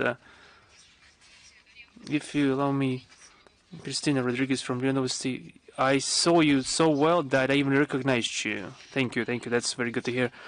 We have two questions today. The first question concerns the topic that you mentioned today regarding the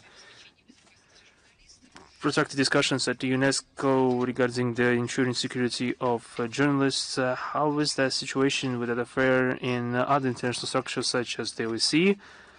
How does Moscow evaluate the first steps of the recent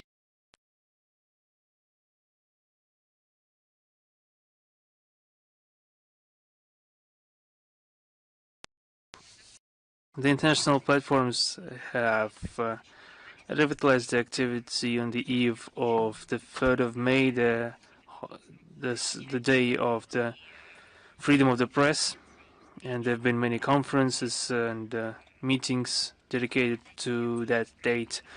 Those discussions have been not only at the UNESCO but also at the OSCE.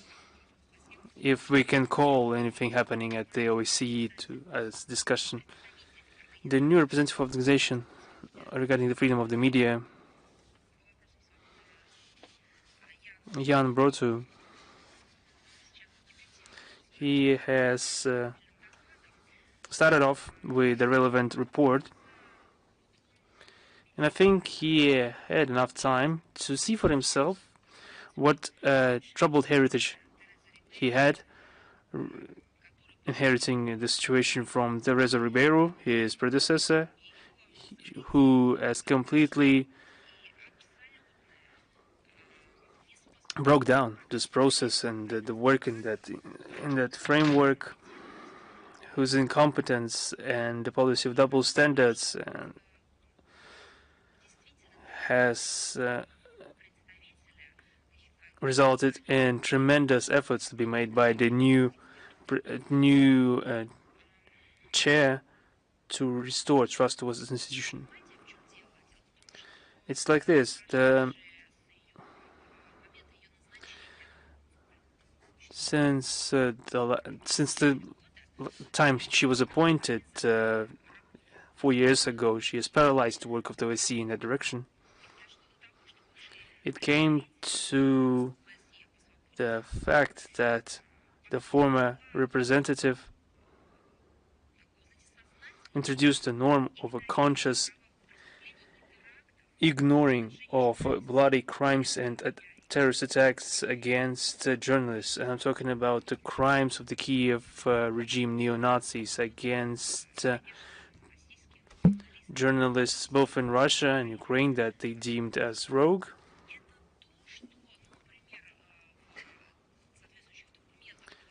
In the corresponding documents of the USAID, the agency that was supposed to deal with international cooperation, this is called strategic silence.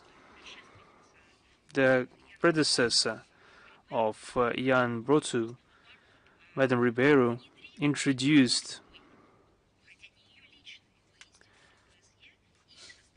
the strategic silence to this OEC institution. This was an entire genre of work, this inexpressive silence. Sometimes they were staying silent with in quite colorful manner, but they still stayed silent. They weren't intending to have an exchange in opinions. They weren't intent on dialogue. They weren't ready to analyze and hear the points of view to find common ground. This humanitarian basket was the goal of it was to create conditions to ensure safe work of the media officers in different tracks, including in the security track.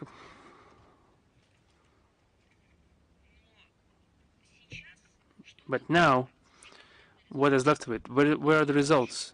There is nothing of value. Everything that was used to criticize Russia for the things that we didn't do, like the not ensuring security of journalists, now this has been brought to be as a new normal when describing the situation in Ukraine. How can this happen? The OSCE stopped stating that the Western countries have not been applying the provisions that they subscribe to when it comes to protection of journalists, when it comes to guaranteeing the freedom of speech in practice. But they continue to parrot this idea, but in practice they're not using those instruments. In recent years, they've developed and elaborated or unveiled new or perhaps old reincarnated forms of pressure against those who don't think the same way as they do, new forms of content. They've been also applying repressions and terrorizing measures. But every time in the last 4 years, the OSCE provided an indulgence for the Western media for the acts that we have been describing.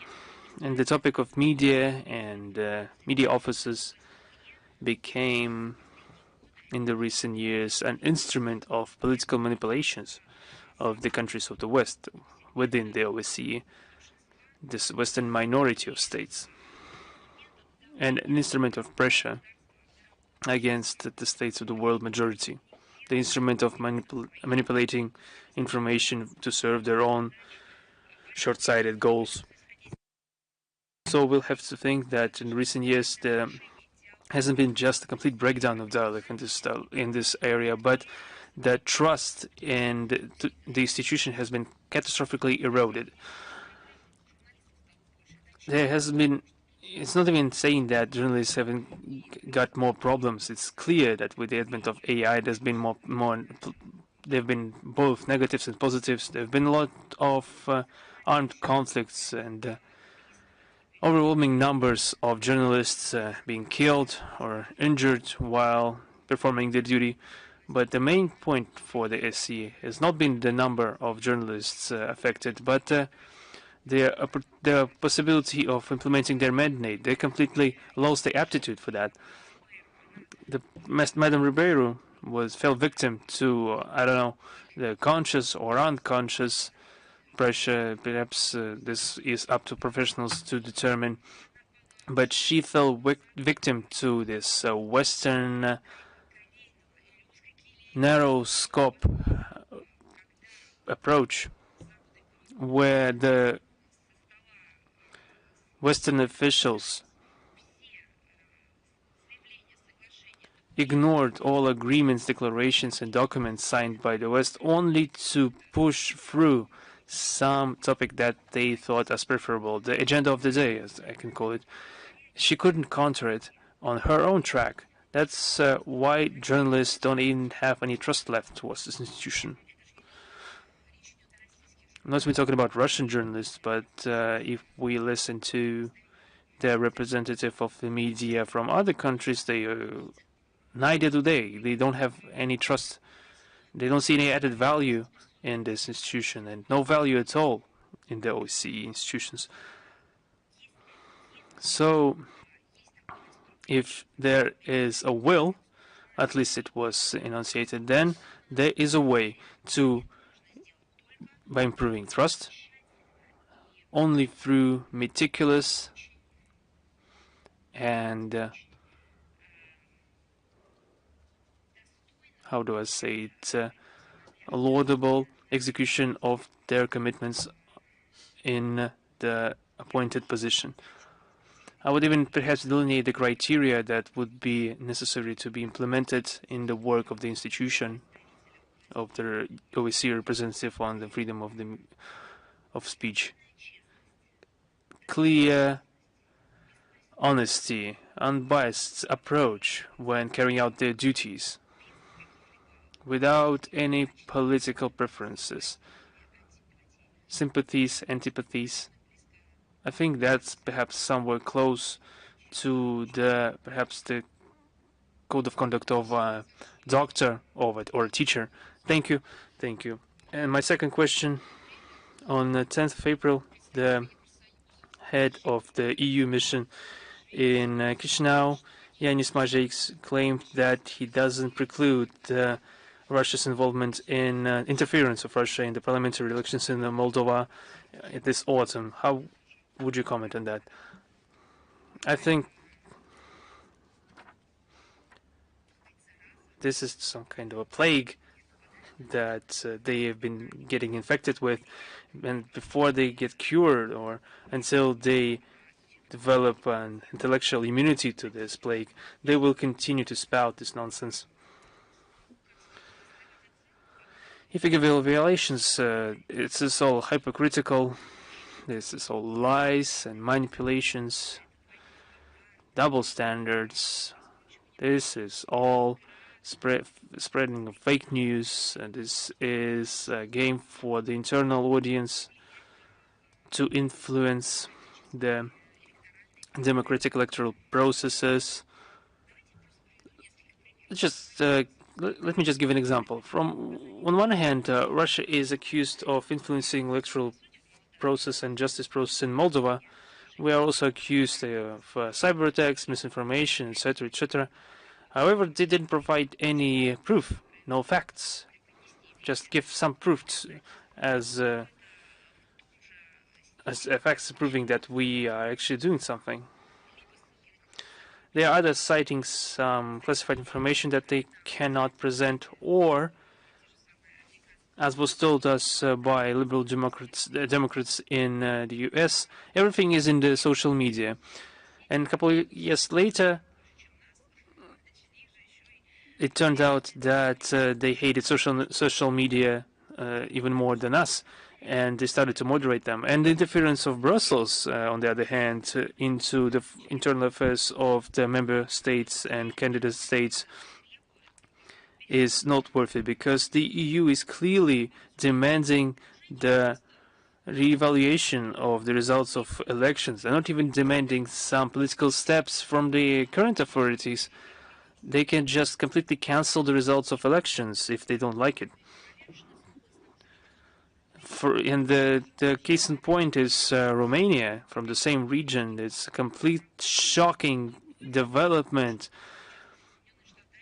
which draws criticism not only from the world majority, but even from the United States, who have claimed that they have never seen such a thing. And even in Moldova,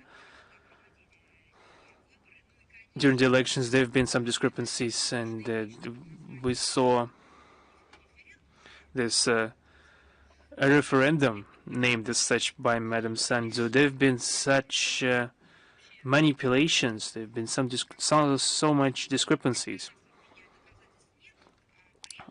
But there's still no proof when Russia interferes, as they claim, there's no proof. But when the West is clearly interfering into the processes, there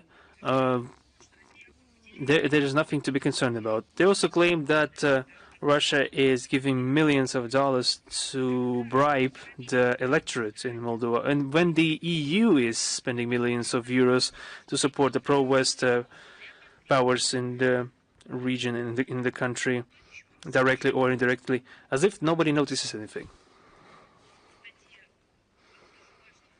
It's also important to see and analyze how is the financing happening, because not everything is conducted through financial support, but it also includes some measures to allegedly under the form of development aid. They're providing loans to Moldova, and this is a burden for the population. Recently, we saw a financial package from the EU amounting to 1.9 billion euros, and 1.5 billion euros out of the sum is credit and loan. And it's as if it doesn't influence the evaluation of efforts of the EU in Moldova as an interference. This is some kind of doubling system. And they claim that Russia is the main threat to the security of Moldova. And they're seriously saying that if Ukraine falls, and there's a fall in Ukraine, the Republic of Moldova will be the next one. It's truly the reflective of their policy. That's what Madam Sandu has been doing everything to make that true. And it's the EU which is doing everything in their power to turn it into an anti-Russian base in Europe. They are trying to create a logistical base to supply Kiev regime, and what they're doing in essence, they are dragging the population of the country into the conflict that is unraveling in the neighboring territories. According to the information circulating in media, Moldova is the second country after Kiev regarding the amount of aid received from EU. You see this through the European Peace Fund, which is essentially a European war fund, because it's financing the war against Russia. You see it as an example of hypocrisy of the West. Regarding the freedom of speech, Yanis Samazhaiks himself is positioning himself as a protection of the independence of the press and the civil society. And he should remember how he also affected the strategic silence and didn't object when the Moldovan authorities stopped the broadcast of not 1, not 5, not even 10, but 18 TV channels, 3 radio stations, and and blocked around 60 Russian and Russian-speaking Russian language information resources. Perhaps that's not of concern to distinguished representative. Perhaps he didn't even scratch himself when he thought about it. Perhaps that's another matter. There can be no double standards. When it comes to double standards, it means that there are no at all. And we're coming to yet another conclusion. This is a biased position. Mr. Mazhaikas voiced the true reasons of the so-called concern in Chisinau in September 2024, before the elections, presidential elections, and this notorious referendum on the accession of the country as a member of the EU. One of the European projects, and he said back then, and we talked about this, the possibility to buy of agricultural lands of Moldova by the Western transnational companies, corporations. As you remember, this just made the news in the mass media in the West. By the way, even local authorities should safeguard the interests of its citizens, but then they put it as if nothing happened. But we know that he voiced the true reasons of his association towards Moldova. And in wrapping up this conclusion, in December 2024, when the Service of Foreign Intelligence of Russia announced and informed that Yanis Mazeiks required the Moldovan authorities under any pretext to bring to justice the leaders of opposition groups that advocate the mutually beneficial dialogue with Russia and dismiss the head of Gagauzia, Yevgenia Gutsul. They don't know what to do with her. In March, as you know, and we spoke about it today, she was detained at the Chisinau airport, and right now she's under home arrest. Now you see the EU democracy in practice. So we need to consider this, and the Moldovans should consider this as well. And I think this is a recognized fact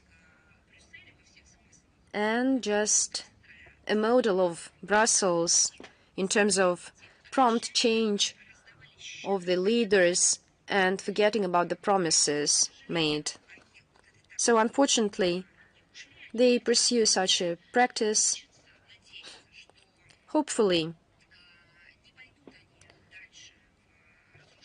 they won't destroy the statehood of Moldova and its culture, but nevertheless, we should be realist in this term. Thank you very much. Is Artsy Bolkan with us? Yes. Good afternoon.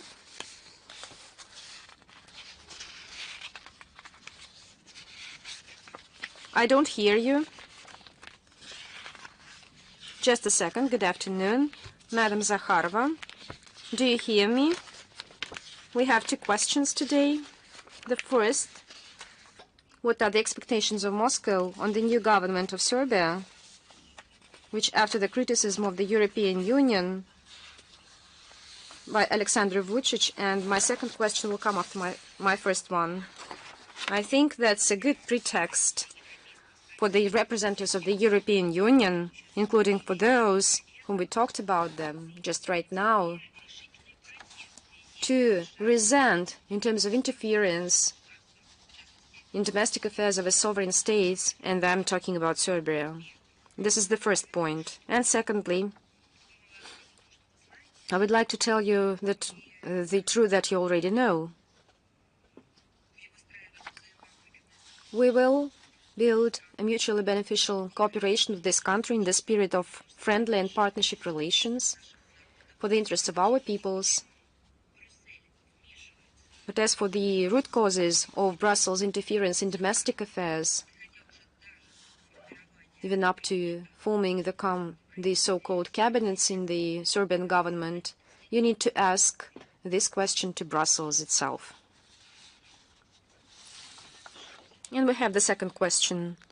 What is the progress of talks and what can influence signing the new gas deal between Serbia and Russia? With due account that the current deal expires on the 31st of May.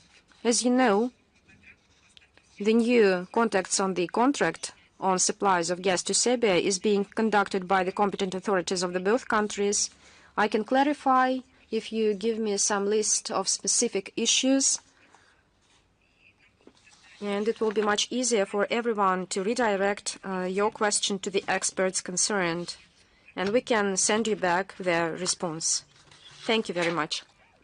Thank you. Is Xinhua with us? Good afternoon, Madam Zakharova. Good afternoon. Xinhua. We have a question. Recently in Beijing held a central meeting on the work with the neighboring countries, with China. It mentioned that in order to build a community with one fate, China is ready to cooperate in various areas. This is the strengthening of strategic mutual trust, establishing the network of interaction, joint ensuring of regional stability, expanded contacts and exchanges, facilitate people's movements, and so on. What is your comment?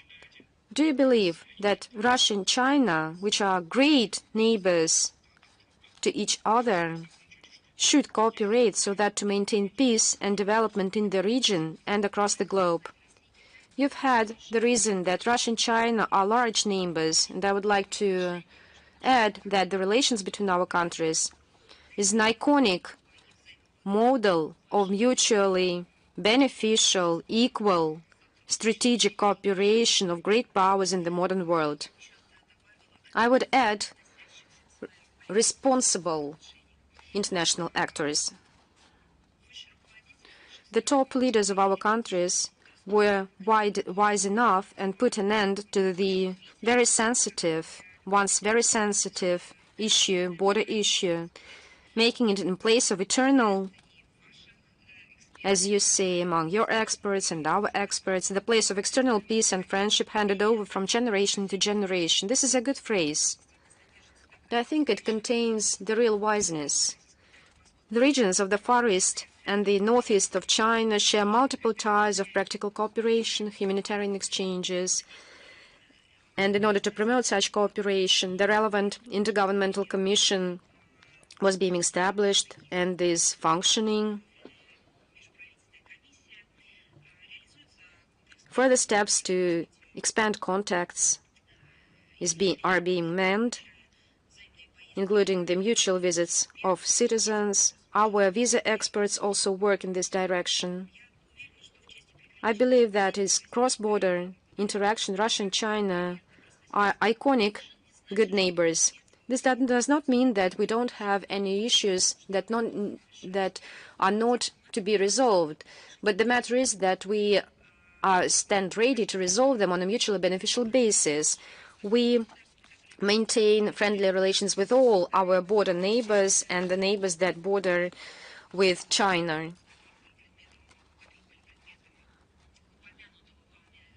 That you talked about.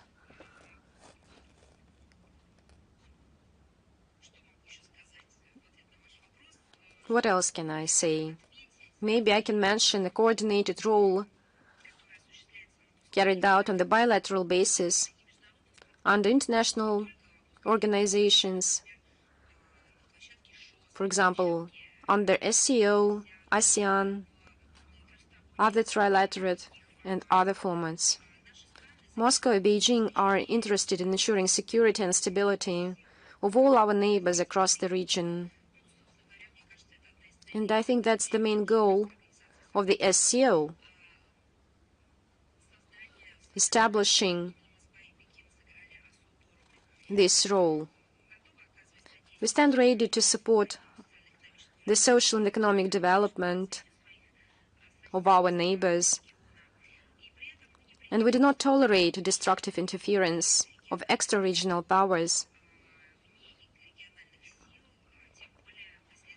who are against Russia and China.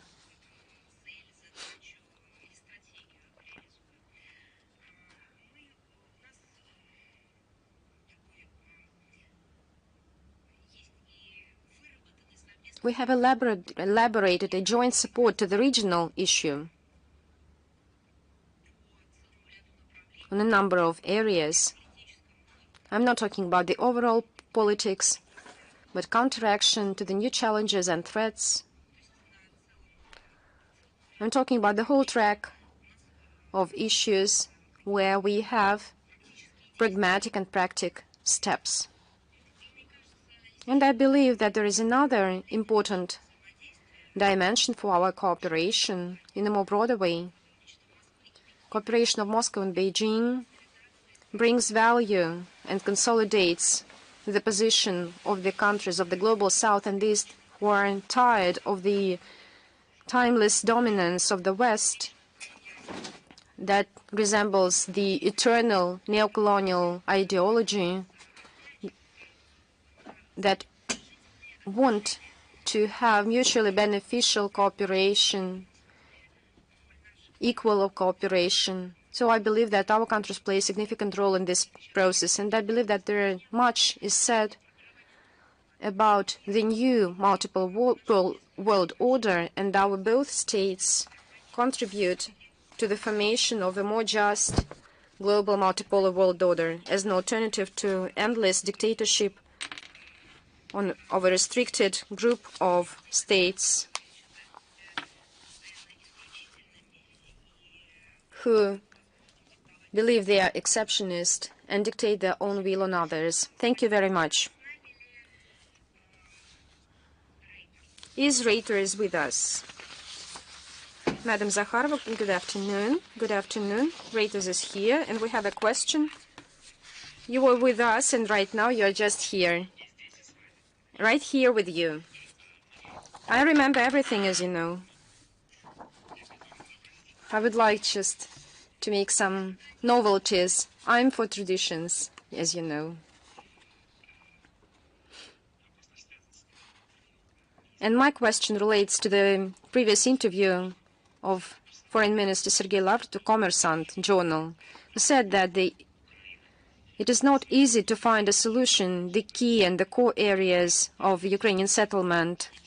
Can you please tell us what are the differences, to what extent the United States can recognize the settlement principles voiced by President of Russia, Vladimir Putin, on the 14th of June, and what is the suggestion of the US side?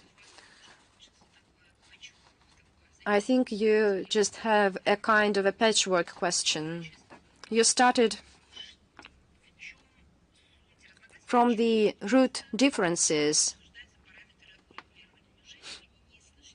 Don't you see our logic?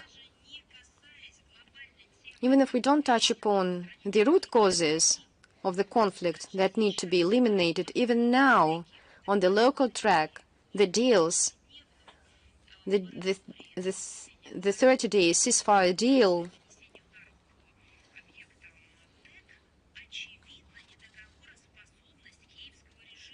highlights that the Kiev regime cannot comply with its obligations. And in his interview, our Foreign Minister Sergei Lavrov dwelled into this component.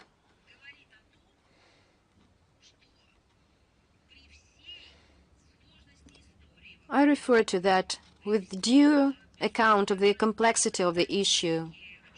All crazy things that evolved in this dimension, who forged young democracy in Ukraine. But without this key component,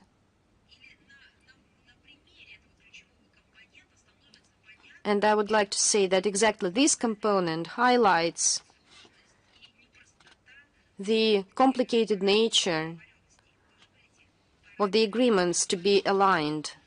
You are talking about the alignment parameters, but the Kiev regime that shows it cannot comply with any obligations, and it's just a fact.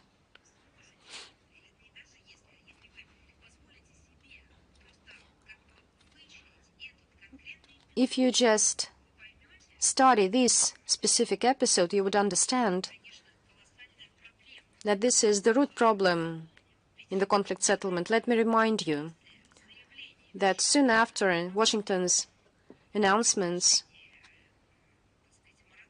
on the ceasefire,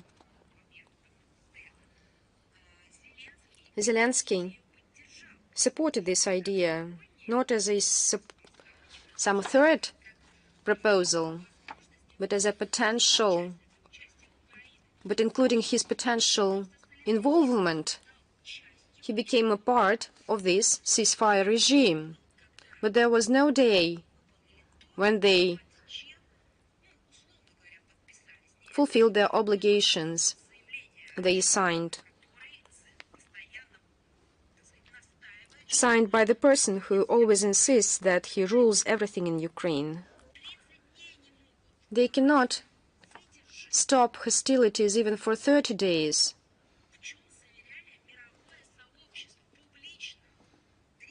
They do not keep up with their promises made to the whole international community. They should have withstood their promises. This is once again another example that any parameters to be aligned in the context of potential agreements must be implemented and fulfilled by the parties. And in this case, the Kiev regime shows that it cannot fulfill its obligations. Likewise, previously. But previously I said that they lied to the international community that they wanted to implement and to comply with the Minsk agreements. But right now they declared themselves to be a party of this ceasefire regime. But at the same time, they continue attacks. Now, as for the second part of your question about Washington, I think that Washington has its official representatives and experts that could speak for the official authority and add something on their behalf, but you should address these questions to them. But to be brief, currently we are dealing with a new administration. This is quite different administration compared to the previous one, which does not build on imposed ideology of globalists or biased experts, which tries, and I follow all their statements, tries to figure out itself in ins and outs, to look into the root causes, so that to shape their own vision on how to resolve the issue. These were statements by the head of the states, by Mr. Trump and his administration, and by all those who were appointed by him as representatives for international contacts in the context of the Ukrainian crisis. I would like to say settlement, but nevertheless it's still a crisis. This will have a long way to go, and be very careful and analyze the facts. We see that the current administration shows its intent to achieve the goal I've mentioned. Naturally, we have a long way to go. We have just made some minor steps. We're talking about some success and inform the public on it. We do not hide the gaps and the weak points we have.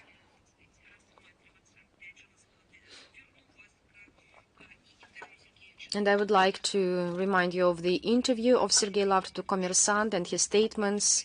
We'll make links in the text of the text version of the brief. We continue our trustworthy contacts with the American side. We can see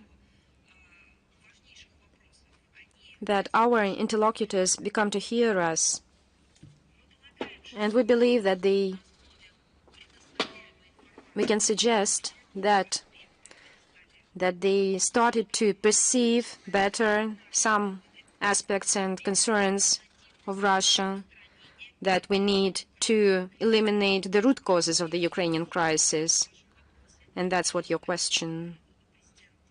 And that was the statement of President Putin in this hall on the 14th of June, 2024. Above all, we're talking about attempts to eradicate the Russian-speaking population of Ukraine and the military scope to draw Ukraine into NATO.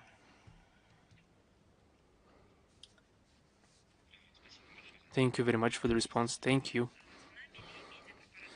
Is the Media Corporation of China? Yes.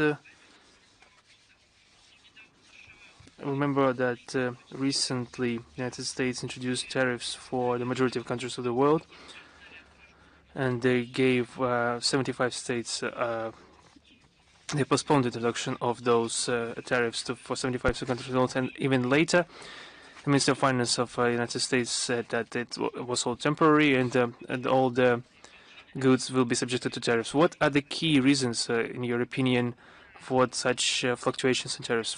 In a couple of words, and I will be saying that they are trying to gain